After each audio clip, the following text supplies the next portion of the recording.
How was it fighting in Abu Dhabi and going through that whole the quarantine and all the different scenarios there to get ready for fighting without an audience, all that? Yeah, so I've been there. I've been there twice now as a coach and as a fighter, and I got to be honest, man, it's really tough as a fighter. Yeah, It is it's a really lot to do. difficult with the. I mean, you're talking about a 16-hour flight to start with, which isn't bad because they put you in first class. They really take care of you.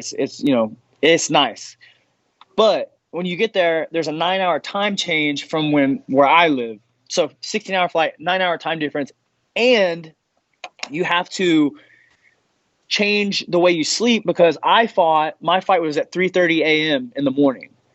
So you have Yeah, to change the way you sleep too. yeah, So I was yeah, going to bed at around 8 a.m. and waking up evening. You know what I mean? So, and I initially was supposed to check in at 11, and then the day of weigh-ins, they moved my check-in time back to almost 2 a.m. So, or I'm sorry, almost to 2 a.m. And it just really messed up my sleep a little bit. So like, I feel like you're seeing a real saturated, performance from some of these guys, like the Usman Masvidal fight.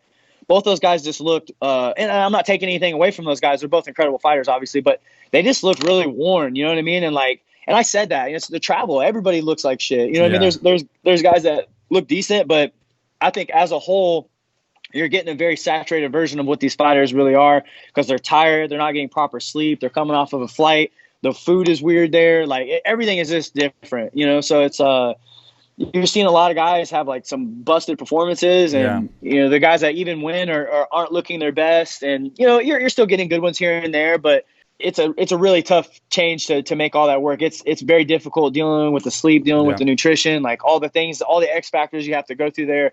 It's really difficult as a fighter to do it. I was only getting I was seeing like 1 and 2 hours of daylight a day, so that right there alone will mess with you. Like Yeah. it's weird, man. It's a different animal for sure. Yeah, I just had Dana on the podcast, and he was Dana was he had quite a rant about the media, obviously being so negative and how they report, and one of the things that I mentioned during that podcast with Dana was, it's shocking that like I have so much respect for these guys that have just kept pushing through and going over there and going through all these different schedule changes, quarantines, flights away from their family, sicknesses and stuff like that.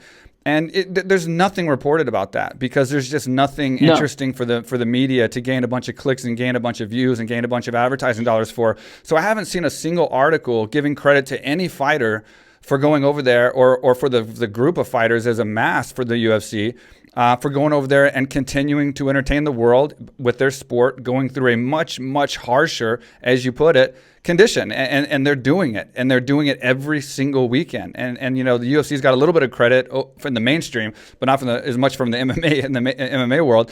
But for the fighters, they haven't gotten anything. Like they haven't gotten any real credit unless they win. And then if they don't win, they get dogged for looking like shit and not doing a good, or not having a good performance or whatever. Yeah, no, you're exactly right.